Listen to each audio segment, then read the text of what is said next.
All right, good morning, everybody. We're live, not from the birdhouse this time. I'm rounding out a week of vacation, so I am not at the store actually, but I thought I would still give you guys an update because you guys have been sending in photos and there has been a lot of activity, not necessarily with birds, but lots of fun butterfly pictures that you guys have sent in. So as always, if you are on, you can say hi. If you have any questions, you can put those in there too.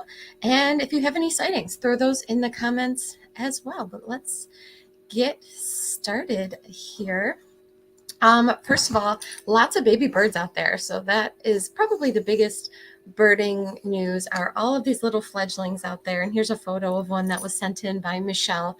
Really, really cute snap here. It's hard to say exactly what it is. If it's a robin, possibly, I can't really tell, but lots of fledgling birds out there. So it is important to remember that if you do see baby birds, especially on the ground, that's really common this time of the year, and that's fine. They will spend some time on the ground before they kind of go out into the world. They leave the nest. They're kind of hopping around. They'll be on shrubs, kind of like this photo here. They might just be kind of tucked on in a shrub or on the ground, and that's totally normal. The adults will come and they will feed them for a couple days, and then they will be on their way. So totally normal this time of the year. So it's fine to just leave them there, leave them be, and the parents will take care of them. So there's a lot of fledglings out there right now. Some of the more common ones you might see, especially in your backyard, going to be the cardinal. And they don't always have that fully developed crest right away, but they'll have this kind of grayish bill. That's how you can tell it's a juvenile.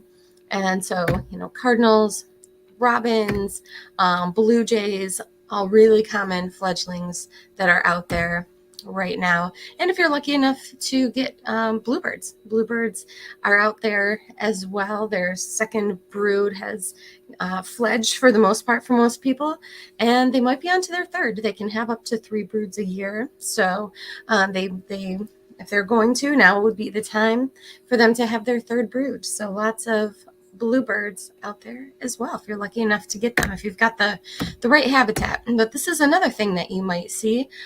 We talk about orioles and feeding them mealworms because they will feed those mealworms to their young. And now is the time where their young are leaving. Here's a photo sent in by Bob of a oriole feeding its young. So you can see there's an adult male in there, and then there's the juvenile. So this is the time of the year where they'll bring their fledglings, their young, back to the feeders for mealworms or for jelly. They'll feed them both of those. So if you kind of put your feeders away, if you weren't getting orioles, now is the time to put it back out and put some jelly back out because you might see this behavior of the adult feeding the young, which is really, really fun. So Bob snapped this photo and sent it in to us here. And as far as hummingbirds go, it's been a light year. We've been talking about that kind of all along. There haven't been a ton of hummingbird sightings, so it seems like their numbers are pretty low again this year. But they're coming to a lot of flowering plants. So if you've got, bee balm out in your yard, if you've got cardinal flower, fuchsias, anything like that, be on the lookout for the hummingbirds because they are coming to the flowers. They seem to come to feeders more often in the spring when there's not as many things in bloom, and then they kind of switch over to the flowers as the season goes on. So be on the lookout for hummingbirds, but not a lot of sightings of them this year from most people. But monarch butterflies are back. We did a butterfly walk on Tuesday. So we weren't live on Tuesday because we were doing that. We had almost 30 people show up. It was a really nice morning for it. And we did see monarch butterflies and we did see a monarch egg. So this is a picture of a monarch egg on the bottom of a milkweed plant. So the monarchs are back. They're laying their eggs. So you can be on the lookout for not only the adults, but then the caterpillars. So here's a picture of both the adult and the caterpillar making their way back into the area, which is really exciting. And then there's also the mimic of the monarch to be on the lookout for, called the viceroy. It's a little smaller than the monarch, and it has that line that goes through its hind wing that the monarch butterfly does not have. So Lots of butterfly activity out there. Here's a picture sent in from Bob, who had a mystery butterfly in his yard, and it turned out to be a question mark, and it's kind of hard to tell from this photo, but what makes it a question mark butterfly is when its wings are closed, it has this little white smudge, little white marking on its wing that looks like a tiny little question mark.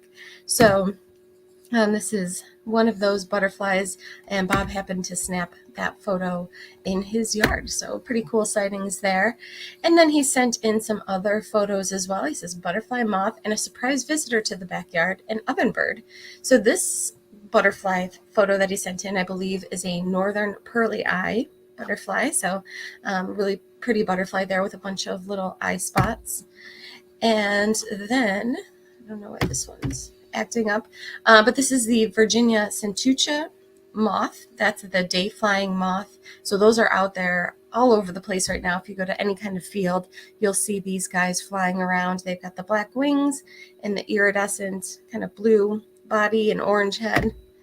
And then the ovenbird. So he had some pretty cool sightings there in the backyard. So photos sent in there by Bob. And then also a female American redstart type of warbler. So lots of good diversity there of not only birds, but some butterflies.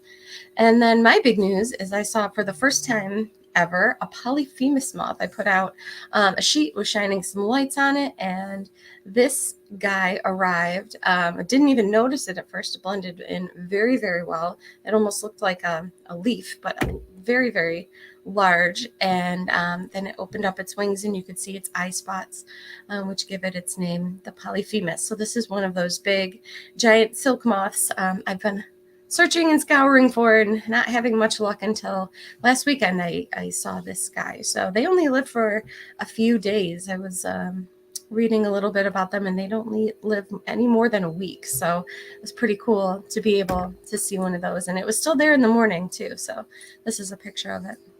Another picture of it there. And then another visitor that stopped by was this one, which has really cool kind of jagged wings. This is a blinded sphinx moth. And I like this picture too, showing it from the side. It almost looks like it's doing yoga or something. I thought that was kind of a funny photo there. But that one also showed up as well. So now is a good time to be on the lookout for these kind of things. And the last broadcast we had, Ed mentioned an eomoth, I believe he had in his yard. So I thought I'd show you guys a picture of this. Talk about eye spots. This has really big eye spots on it as well. So another really beautiful moth that is out there right now during these summer months. So be on the lookout at your porch light, on your screens. If you've got a screened window by your porch light, now is the time you might see some of these guys. And there's lots of fireflies out there as well. And this is your typical firefly, what they look like. And I've got them all over the garden. But then this is what their larva looks like too. Their larva will crawl around in the grass, and they feed on slugs and snails and earthworms. And so if you see something glowing and kind of crawling through your lawn, it's probably the larva of fireflies. They also have the ability to glow. So really fun thing to be out on the lookout for.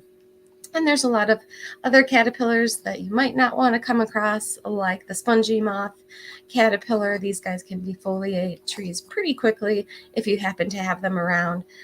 So you want to, these are one that's okay to squash, they say, because they do defoliate, and they are considered an invasive species. And that's what they look like as an adult, as a moth. And then not to be confused with the tent caterpillar, though, which looks kind of similar. They're also fuzzy, but they've got that white stripe that goes down their body.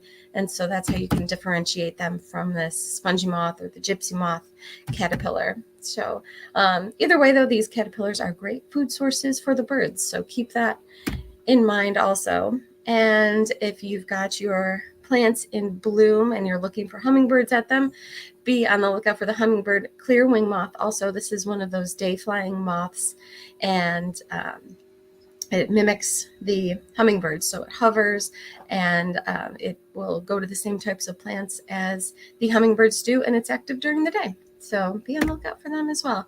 And then here's a more zoomed in picture of that other day flying moth, that Virginia centucha moth. So really pretty thing that you can find out there during the day also.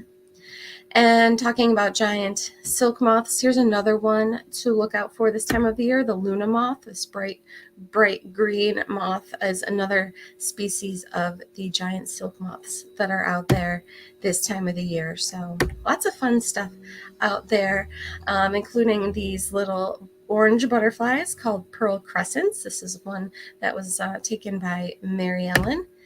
Great spangled fritillary. If you see something that's orange and flying around in a meadow, but it's not a monarch, not a viceroy, it's still quite large. It could very well be one of these. This is the great spangled fritillary. And that's everything I have for you guys today. Lots of butterfly updates, more so than bird updates. The birds are kind of quiet right now. They're feeding their young. The young are out there kind of exploring the world. So not a ton of things to update. We'll be getting into fall migration soon, believe it or not. Now, this month is when shorebirds start migrating through. So even though we're in the summer months, we're getting close to migration season. Jen is on and has a comment. She says, good morning, lots of fledglings. Our bluebird couple have started laying eggs for the second brood. All right, so Jen has bluebirds and they are working on their second brood of young. Really exciting stuff.